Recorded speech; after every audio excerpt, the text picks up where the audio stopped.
ቤሌን እኔ ነኝ ከደረጃ እንዳትጨርሽ። ቆይ አንቺ ምን አይነት ፍጡር ነሽ? እንዴት እንደዛ ታደርጊያለሽ? ቆያቺ ምስኪን ልጅ ምን ብታደርግሽ ነው እንደዚህ ያደረግሽ? የኔ ያልበቃ ብሉሽ ነው ሌሎቹ ላይም እንደዚህ ማድረግ የቀጠልሽው? አስቤበት እኮ አይደለም ያደረኩት ሙስጠፋ፣ የምር በአጋጣሚ ነው የሆነው። እመነኝ። ከጥቂት ጊዜያቶች በኋላ ወደ ራሷ ትመለሳለች። ለዛ አንተ እንደዚህ መጨነቅ የለብም። ደግሞ ለራስህ ጊዜ መስጠት አለብህ እኮ። ጄሪ ስላሰብሽልኝ አመሰግናለሁ፣ ግን ምንም እየተዋጠልኝ አይደለም። ቤሌ ያለምንም ምክንያት እንደዚህ ልትሆን አትችልም። የሆነ ያልታየኝ ነገርማ አለ። ማለት እንዴት እንደዛ አልተቻልክ? ማለቴ ቤሌን እኮ ከማንም ሰው ጋር አትጣላም። ታዲያ ማን እንደዛ ሊያደርግ ይችላል? አጋጣሚ ያደናቅፏት ወይ ደግሞ ብቻ እንደዛ ነው ሊሆን ይችላል። አይ ብቻ ይሄ ነገር የሆነ ሰው እጅ ካለበት የእናቴን ቀን ይስጠኝ አልቀው። አረ እንደዛማ አይባልም። ምናልባት እኮ አንተ እንዳሰብኩ ላይሆን ይችላል። አንቺ ለልጅ አምነን አትገቢ። ሚስጥረኝ ወይ እዚህ ቤት ብዙ ቆይቻለሁ እንዴ?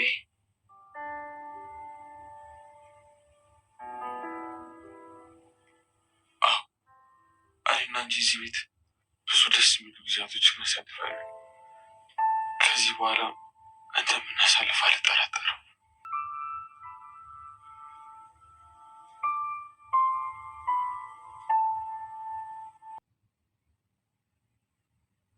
ግን ቤሌን እንዴት እንደዚህ እንደሆንሽ ምንም አታስታውሽም?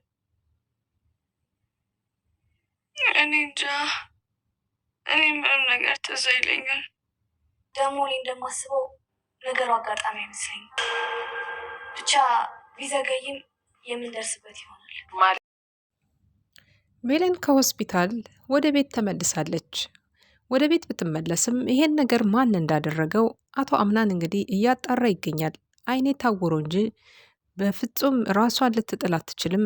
ይሄንን ነገር ማን እንዳደረገው ማወቅ እፈልጋለሁ። ግን ደግሞ ይሄን ነገር ባውቅ የእናቴን ቀን ይስጠኝ አልምረውም አልለቀውም እያላት ይገኛል። ጄሪ እንግዲህ በተደናገጠ ስሜት ውስጥ ሆና ይሄንን ሚስጥር ለሁለት ሰዎች አጋርታለች። ያጋራችውም አትክልት ለሚሰራው ሰውና እንዲሁም ደግሞ ለምስጦፋ ለቅርቤ ሰው ነው ላለቻቸው ለሁለቱም ጭንቀቷን አጋርታለች። ይሄን ያደረገችው ትንሽ ቀለል ቢለኝ ብላ ነው። ምክንያቱም ደግሞ ቤለንን ገፍትራ ከጣለቻት በኋላ ቅስፈታዊ ስሜት ነው እንጂ አስባውና ፈልገው እንዳላደረገችው እሷም ራሷ ደጋግማ ስትናገር ነበር። ይቅርታዋን አገኝ ይሆን እያለች ነው።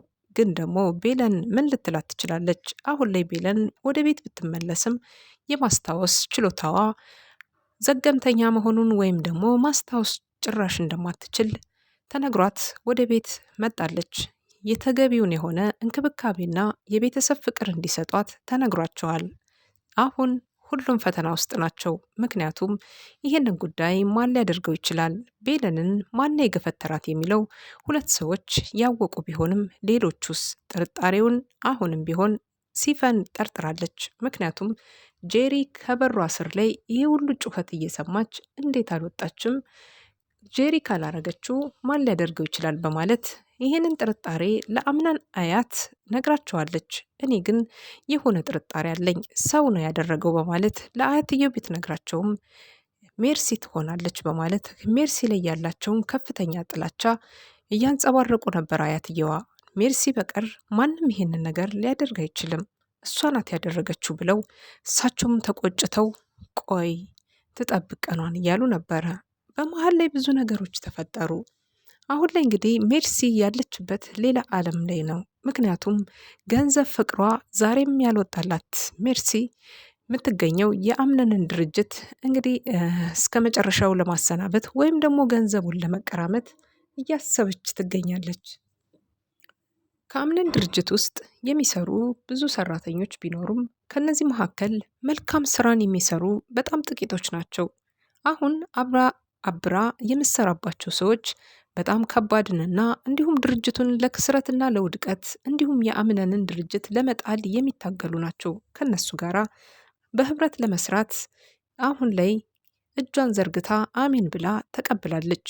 የእንጆሪ ድርጅቱን ለማክሰርና የተለያየ ነገር ለማድረግ እንዲሁም ደግሞ የተለየ ነገር ለማስገባት ሀሳባቸውን የጀመሩ ሲሆን በዚህ ሀሳብ አንቺ ወይም ደግሞ በምታውቂያቸው በአቅራቢያ ሰዎችሽ ታስደርጊያለሽ በማለት ይህንን ካቅማማች በኋላ እሽታዋን ተቀብላለች። ሜርሲ እንግዲህ በብር የማትደራደር ለዛ ቤትና ለዛ ድርጅት በጣም አደገኛና ተንኮለኛ ሰው ነች። ግን ደግሞ ለአምነን አክስቱ ናት። ይሄንን እንግዲህ አምነን ምንም ስለሷ የተረዳውና ያወቀው ነገር የለም። ብዙ ነገሮች ከዛ ቤት ውስጥ ሲፈጠሩ ነበር። ሲፈን በተቃራኒ ዛሬ ላይ እየቆመች የመጣች ትመስላለች። ሲፈን በረድ ብሎላታል። በተለይ ደግሞ ቤቱን ካቃጠለች ጊዜ በኋላ እንዲሁም ደግሞ የወይዘሪት ሰምሃልን ህይወት ካጠፋች በኋላ አሁን ላይ ነገሩ እየገባት ወይም እየቆጫት ወይም ደግሞ ነገሩን በማስተዋል እየተመለከተች ይሁን ባይታወቅም አሁን ላይ መልካም ሰው ለመሆን ቤት ውስጥ እየታየች ያለችው ባህሪ ወደ መልካምነት ያመዘነች ትመስላለች። ግን ደግሞ የሰው ህይወት አጥፍታለች። ከዛ ባሻገር ሙሉ ቤት አቃጥላለች። ይሄም ከተጠያቂነት የማያድናት እንደሆነና አሁን ላይ ምስጦፋ ላይ ያላት የፍቅር ሀያልነት ነገሮችን እየቀየረ የመጣ ይመስላል።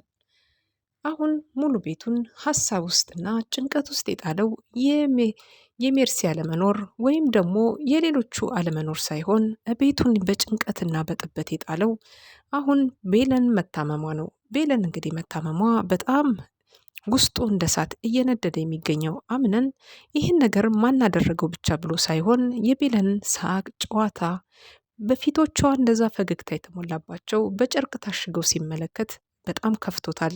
ዛሬ ያልታሰበ ትልቅ እንግዳ ቤታቸውም ተገኝቷል። ይሄ እንግዳ የመጣችቷ ትንሽቷ ዳኖ ነች።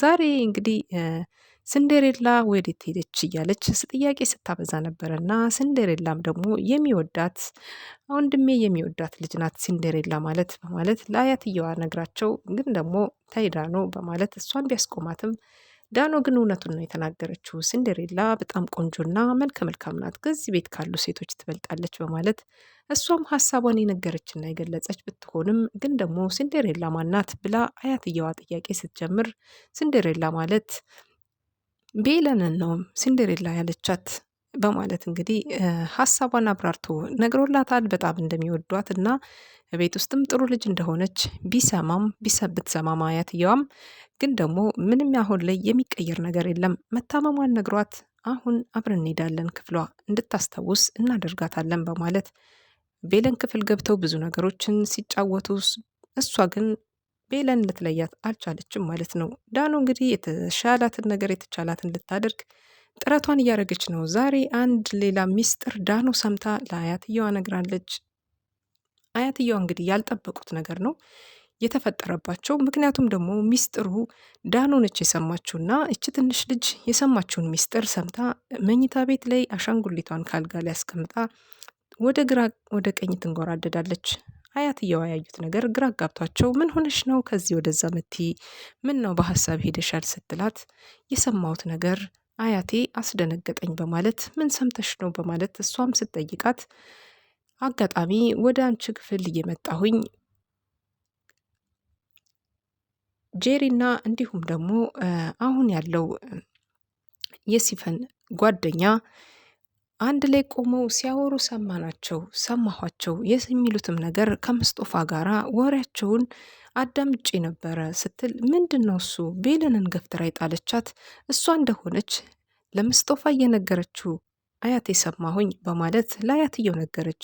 በይሄንን ነገር ለማንም ሰው እንዳትናገሪ፣ እኔና አንቺ ብቻ ነን ይሄን ምናቅ፣ ለማንም ሰው እንዳትናገሪ በማለት አያትየዋም እንግዲህ አስጠንቅቀዋት እሷም አሻንጉሊቷን ይዛ ወደ ደጅ ብትወጣም አያትየዋ ግን አልጋ ላይ ተቀምጣ እኔ ስንት ነገር ላረግልሽ አስቤ ነበረ አንቺ መጥፎ ሰው በማለት እሳቸውም እንግዲህ ሀሳባቸውን ሊያደርጉላት የነበረውን ስጦታውን እንዲሁም ደግሞ ይሄን የቤት ስም ማዞር ወደ እሷ ሊያደርጉላትና የቤቱ ንግስት ስለሆነችም የወንድሜ ልጅ እንግዲህ በጣም ደስ ብሎት ይኖራል፣ ሚስትም ጥሩ አግኝቷል ብለው ሲያስቡ እሷ ግን ጥሩ ሚስት እንዳልሆነች እሳቸው ለይተው አውቆታል ማለት ነው። ይሄ ነበረ ህመሙን ጭምር ያደረገው። በንዴት እንግዲህ ምን ሊያደርጉ ይችላሉ? አያትየዋ የሄዱበት መንገድ በጣም ከባድ ነው የሚሆነው። አሁን ለአምነን ሚስት ይመረጥለታል። እቺ ሚስት ማን ትሆን? ምክንያቱም አሁን ላይ ቤለን ማስታወስ አትችልም። ታማለች። የአምነን አክስት ደግሞ ማንን ይሆን ዛሬ ደግሞ ሚስት ለሱ ሊመርጡለት ዝግጅት እየጀመሩ ነው። ይሄ ማለት ለአጋሩ የምትሆነው ሌላ ሚስት ሊደሩለትና እዚህ በኋላ ሁሉንም ነገር እንዲረሳ ሊያደርጉት ይፈልጋሉ። አምነንስ አሁን ድጋሚ ሌላ ፈተና ውስጥ ሊገባ ነው። አምነን እንግዲህ በሚስት መረጣው ላይ ያደረገው የራሱ ስህተት ዛሬ ዋጋ አስከፍሎት አንገቱን እንዲደፋ ያደረገው ቤለንን ያልመረጠበት ምክንያትና እንዲህ እምቢተኝነትና ትንቢተኝነቱ አሁን ትቢቱ ዛሬ ዋጋ አስከፍሎት በንብርክክ እያስኬደው ያለ በግልጽ ፍቅሩን ሳይገልጽላት በንዴት ውስጥ ሆኖ ዛሬ እየማቀቀ የሚሄደው አምነን ይሄ ነው ዋናው ትልቁ ሚስጥር። አምነን እንግዲህ ዛሬም በድጋሚ ስህተት እንደማይሰራ ተስፋ እናደርጋለን። ምክንያቱም አያትየዋ የሚስት መረጣውን ቢያደርጉ ማንን ሊል ይችላል? ቤለን መቼም ከዚህ በኋላ ታስታውስ አታስታውስ የሚታወቅ ነገር ባይኖርም እጠብቅሻለሁ፣ ፍቅራችን እስከ ዘላለም ነው ሊላት ከቻለ ይሄ እውነተኛ አፍቃሪ ነው ማለት ነው። ሌላው ነገር ደግሞ ከቤት ውስጥ እንግዲህ ሁለት ሰዎች ይህንን ጉዳይ እየሰሙ ቢሆኑም አሁን እንደ እባብ እየተጎተትሽ እየሄድሽ ገና ብዙ ነገሮችን ታበላሻለሽ፣ አንቺ መጥፎ መርዝ ነሽ በማለት ጄሪን እንግዲህ እየወቀሳት ነበር። ምስጦፋ እንግዲህ የቀድሞ የእሷ ፍቅረኛ ሲሆን ገንዘብ ንብረቱን ሀብቱን ሙጥጥ ግጥጥ ካደረገችው በኋላ ጄሪ እንግዲህ ተመልሳ ወደ አምነን ህይወት እንድትገባ እድል ፈጥራላት ዛሬ በአምነን ቤት ንግስት ሆና ተቀምጣለች ማለት ነው። ይሄ ንግስናዋ ደግሞ እስከ መቼ ድረስ ነው የሚቆየው? ወይም ደግሞ እስከ መቼ ድረስ ያገለግላታል? በጣም ከባድ ነው። ምክንያቱም እንደዚህ አይነት ንግስና በጣም ውርደትን የተሟላበት እሷ ጄሪ ማለት ነው በአሁኑ ሰዓት ላይ ከባድ አጣብቂኝ ውስጥ የምትገኝበት ነው። ምክንያቱም አንደኛ ምስጦፋ የቀድሞ ባለቤቷ እንደሆነ ለማንም ያልተነፈሰችው እሱና እሷ ብቻ የሚተዋወቁበት ልዩ አጋጣሚ ነው። ሌላው ነገር ደግሞ ባል አድርጋ እንግዲህ የመጣችበት ቤት ደግሞ ሌላ ወንጀልና ሌላ ታሪክ ውስጥ ገብታ ነበረ። ይሄንን ሁሉ እንዴት ይታያል? በቀጣይ ክፍል እንግዲህ አብረን የምናየው ይሆናል። እስከዛ መልካም ቆይታ። ሰብስክራይብ፣ ላይክ ያደርጋችሁ ቤተሰብ መሆን ትችላላችሁ።